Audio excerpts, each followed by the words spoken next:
இன்றைய இனிய நாளில்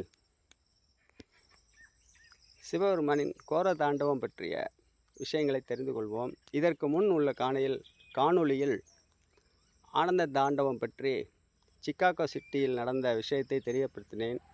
அந்த நாட்டிலிருந்து மீண்டும் அதே நாட்டிற்கே நம்பர் 1 வல்லரசு நாட்டிற்கே எச்சரிக்கை விடுவதாக இந்த கோர தாண்டவம் நடந்திருக்கும். 11/9/1893 இதிலிருந்து 108 ஆண்டுகளை கூட்டுங்கள்.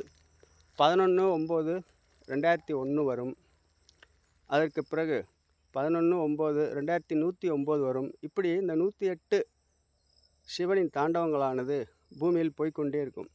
ஆகவே உண்மையில் கடவுளுடைய உண்மையான சொரூபத்தின் முன் இந்த உலகமே ஒரு சிறு உருண்டையை போலத்தானே.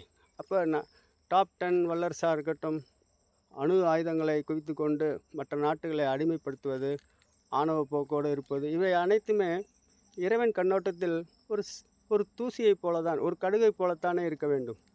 ஆக இந்த 11/9/2001 நியூயார்க் சிட்டியில் உலக வர்த்தக மையம் தகர்க்கப்பட்டது சூசைட் நபர்களால். பென்டகன் என்ற இராணுவ தளம் சேதமானது. உலக மக்களே அதிர்ச்சிக்கு உள்ளானார்கள். இது கடவுளின் கோபத்தை காட்டுவதாக அமைந்திருக்கும். ஒரு சில வினாடிகள் நீங்கள் கற்பனை செய்து பாருங்கள். அந்த கட்டடத்தில் அக்னியின் ஜுவாலையானது எரிந்து கொண்டுள்ளது. அந்த ஃப்ளைட்டு போய் இடித்த பின்பு ஏறத்தாழ 120 மாடி உள்ள கட்டடமானது அப்படியே சிதைந்து அப்படியே தரைமட்டமானது. அந்த ஜுவாலையின் வேகத்தை பார்த்து அந்த நாட்டு மக்களும் பிற நாட்டு மக்களும் அதிர்ச்சியாக இருப்பார்கள். கடவுளுடன் வேண்டியிருப்பார்கள், எங்களை காப்பாற்றுங்கள் இறைவா, எங்கள் பாவங்களை மன்னித்து ரட்சிக்க வேண்டும். இப்படியெல்லாம் பலவாறு கண்ணீர் விட்டு பிரார்த்தனை செய்திருப்பார்கள். ஆக கடவுளுடைய கோபத்தை நாம் புரிந்து கொள்ள முடியும். கடவுளுடைய கருணை உள்ளத்தை நம்மால் அளக்க முடியாது, நாட் மெஷரபிள் என்று சொல்வார்கள். ஆக தெய்வம் காட்டுமே ஒழிய ஊட்டாது என்பது போல அந்தந்த நாட்டு அதிபர்கள் வேதங்களில் உள்ள விஷயங்களை கடைபிடித்தாலே இது போன்ற அழிவுகள் வராது.